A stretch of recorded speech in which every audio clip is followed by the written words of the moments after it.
Assalamu alaikum. A very good afternoon to all of you, my dear students, my dear viewers. Welcome to our second video lecture of 10th class history subject. In our previous video, we have discussed about the rise of nationalism and the impact of First World War. In this video, we are going to discuss the idea of सत्याग्रह. जो पिछला video था हमारा, उसमें हमने ये पढ़ा था कि जो फर्स्ट वर्ल्ड वॉर थी, it was started in 1914 and it lasted till 1918. तो ये इंडियन हिस्ट्री का वो दौर था, वो क्रिशियल स्टेज था जहां पर इंडियंस को एक लीडर की जरूरत थी, वो लीड्स फ्रॉम द फ्रंट और लोगों को जो आपस में जोड़े रखे, मूवमेंट्स चलाए. तो उसी meanwhile in 1915 when Gandhi ji came back from South Africa, तो साउथ अफ्रीका में उस वक्त एक रेशियल डिस्क्रिमिनेशन चल रहा था, discrimination on the basis of colour, भेद, एपाथाइड जिसे कहते हैं, रंगोभेद. तो उस मूवमेंट का गांधी जी हिस्सा रह चुके थे. तो वहीं साउथ अफ्रीका में he propagated an idea, he formulated an idea, a philosophy, a method जो बेस्ड थी ट्रुथ एंड नॉन वायलेंस पे. तो जब 1915 में जैन 1915 जब गांधी जी साउथ अफ्रीका से वापस इंडिया में आए, तो 1915 का पूरा साल Gandhi ji visited the various places of India and he assessed the ground situation here. और उसको फिर लगा कि there is the dire need to start the movements here, but the movement should be based on the truth and non violence. तो उसने वो जो south Africa में वो आइडिया डेवलप किया था, वो यहां पे उसने लॉन्च किया, जिसे कहते हैं आइडिया ऑफ सत्याग्रह. तो सत्याग्रह जो है, it is saturated from two words, Satya and agraha. Satya means the truth and agra means to hold firmly. ये संस्कृत वर्ड है satyagraha, truth and to held this truth firmly. कि आपने अगर कोई भी लड़ाई लड़नी है, कोई भी डेमोन्स्ट्रेशन करनी है, तो आपकी डेमोन्स्ट्रेशन जो है वो बेस्ड होनी चाहिए एक तो ट्रुथ पे, और फिर आप वो फर्मली उसको हेल्ड करें. यानी फिर आपको उसमें अपना जो आइडिया है, जो ट्रुथ है, उसे फ्लैक्चुएट इधर उधर होने की जरूरत नहीं है. ये गांधी जी का मानना था कि सत्याग्रह जो है, it is the power of truth and need to search for the truth.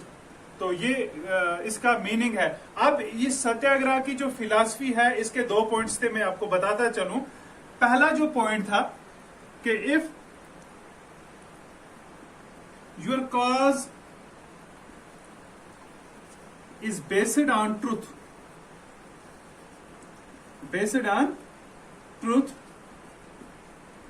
and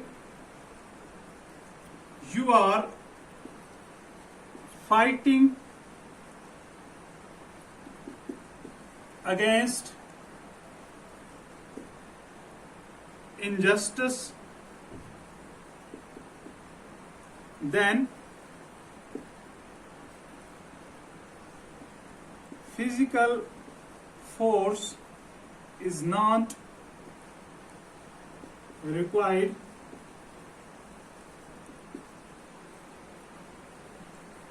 against the oppressor.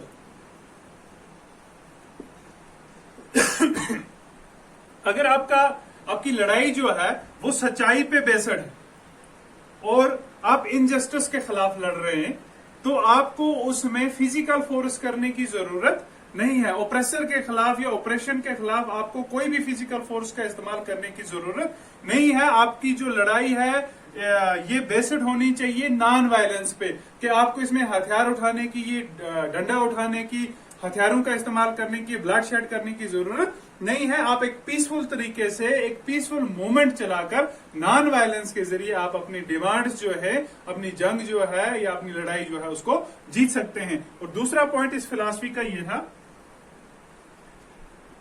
You must persuade the oppressor to see the truth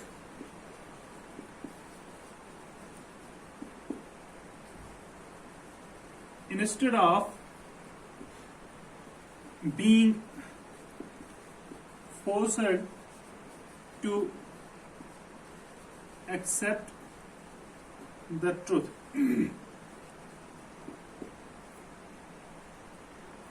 आपने जो ऑपरेसर है, जो जुल्म कर रहा है आपके ऊपर, आपने उसको मनाना है, इस चीज पे मजबूर करना है ताकि वो सच्चाई को देख सके। You have to persuade the oppressor to see the truth.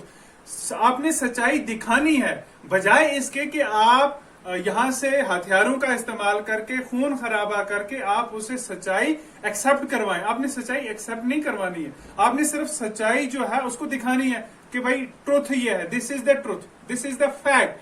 तो ऑटोमेटिकली अगर उसका जमीर जो है किसी न किसी दिन जाग जाएगा तो ऑटोमेटिकली वो इस ट्रूथ को एक्सेप्ट कर लेगा। तो गांधी जी का ये मानना था सत्याग्रह की फिलॉसफी में कि एक तो आप, अगर आपकी लड़ाई सच्चाई पर है, आप इनजस्टिस के खिलाफ लड़ रहे हैं, तो आपको फिजिकल फोर्स इस्तेमाल करने की कोई जरूरत नहीं है। आप फिजिकल फोर्स के इस्तेमाल के बगैर भी ये जंग जो है वो जीत सकते हैं। और दूसरा ये कि आपका जो ऑपरेसर है, जो आप पे जुल्म कर रहा है, उसको आपने इस चीज पे आमादा करना है ताकि वो सच देख सके कि सच ये है, बजाय इसके कि हम उसको ये एक्सेप्ट करवाएं, ट्रुथ एक्सेप्ट करवाएं, खून खराबा करें, हथियार उठाएं, ठीक है, आर्म्स का, एमुनेशन का इस्तेमाल करें, डंडे का इस्तेमाल करें, वायलेंस करें। उससे बेहतर यह है कि हम उसको सिर्फ दिखाएं कि this is the truth, this is the fact, and automatically जब उसका जमीर किसी न किसी दिन जागेगा तो वो इस ट्रूथ को एक्सेप्ट कर लेगा। These are the 2 points of the satyagraha philosophy. तो 2 पॉइंट्स मैंने आपको बता दिए जो सत्याग्रह की फिलॉसफी के थे गांधी जी के। तो 1916 में 1916 में गांधी जी का पहला एक्सपेरिमेंट था सत्याग्रह का इन चंपारण डिस्ट्रिक्ट ऑफ बिहार, जिसे चंपारण मूवमेंट भी कहा जाता है, 1916 में।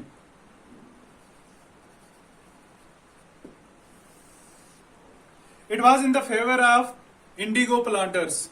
ये मूवमेंट जो थी गांधी जी ने ये चलाई, वहां के जो इंडिगो प्लांटर्स थे, वो ब्रिटिशर्स ने उनको कहा कि आप इंडिगो की कल्टीवेशन करो अपनी जमीनों में। तो प्रॉब्लम ये थी कल्टीवेशन की कि जो जिस जमीनों में इंडिगो की कल्टीवेशन होती थी वो जमीनें फिर किसी और क्रॉप के लायक नहीं रहती थी, वो बंजर बन जाती थी और उनकी वो फर्टिलिटी जो है वो खत्म हो जाती थी। तो इसलिए वो उनसे इंडिगो की कल्टीवेशन करवाते थे ब्रिटिशर्स। इंडिगो हो गया नील, जिससे डाई बनती है। तो फिर जब सिंथेटिक डाई, आर्टिफिशियल डाई बनी, तो ब्रिटिशर्स ने इनसे इंडिगो लेना बंद कर दिया। तो फिर इन्होंने एजिटेशन स्टार्ट की, कंपनसेशन डिमांड की, लेकिन ब्रिटिशर्स ने इनको कंपनसेशन नहीं दी। तो गांधी जी वहां पहुंचे 1916 में। तो इसने एक पीसफुल मूवमेंट के जरिए, एक movement was based on non violence, तो इसने उनसे कंपनसेशन लेकर ब्रिटिशर्स से उन वहां के पीजेंट्स को दिलाई। और दूसरी खास बात चंपारण मूवमेंट की ये थी कि यहाँ एक हिस्टोरिकल इंपॉर्टेंस है चंपारण मूवमेंट की, कि यहाँ पर गांधी जी की मुलाकात पहली बार डॉक्टर राजेंद्र प्रसाद से हुई, who later on become the first president of free India। तो नेक्स्ट जो एक्सपेरिमेंट था इसका, गांधी जी की सत्याग्रह मूवमेंट का, वो था खेड़ा में। खेड़ा एक जगह है गुजरात में, इन 1917।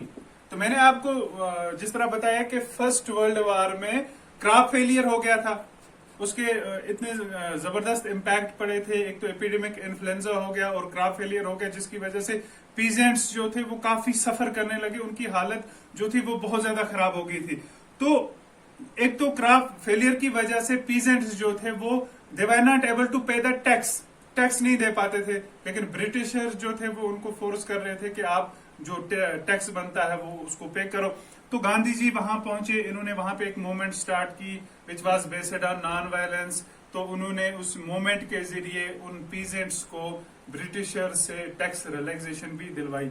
तो तीसरा एक्सपेरिमेंट था इसका गांधी जी की सत्याग्रह का, वो था अहमदाबाद गुजरात इन 1918। ये ब्रिटिशर्स के खिलाफ नहीं था। ये मूवमेंट जो थी ये यहीं के जो इंडिया के जो मिल ओनर्स थे उनके खिलाफ थी। वो अपने मिल वर्कर्स को कंपनसेशन देने से इनकार कर रहे थे। तो वहां पे गांधी जी ने जाकर ये एक मूवमेंट चलाई। तो वहां से उन मिल वर्कर्स के फेवर में उन्होंने वहां पे कंपनसेशन जो है वो रिलीज करवाई। तो ये तीनों मैंने आपको ये एक्सपेरिमेंट्स इसलिए बता दिए इन डिटेल कि ये तीनों मूवमेंट्स जो थे it was completely based on truth and it was completely based on non violence. और इस सब के बावजूद उन्होंने इन मूवमेंट्स में सक्सेसफुल रहे, उन्होंने इसमें जीत हासिल की। तो ये दिखा दिया कि we can fight against the injustice without bloodshed, without the use of arms, without the use of ammunition. तो लड़ाई झगड़े के बगैर, डंडों का इस्तेमाल किए बगैर हम कोई भी लड़ाई जो है वो जीत सकते हैं। This is the idea of satyagraha, जिसके बारे में मैंने आपको बता दिया। तो हमारा जो नेक्स्ट वीडियो होगा इंशाल्लाह, उसमें हम एक और नेशनल मूवमेंट के बारे में बात करेंगे। अब हम इसी में करते हैं, लेकिन प्रॉब्लम ये है कि फिर ये वीडियो लंबा हो जाता है और फिर ये डाउनलोड नहीं होता है। तो तब तक नेक्स्ट वीडियो तक आप अपना ख्याल रखेंगे, आप घरों में रहेंगे, सेफ रहेंगे। तब तक के लिए अल्लाह हाफिज।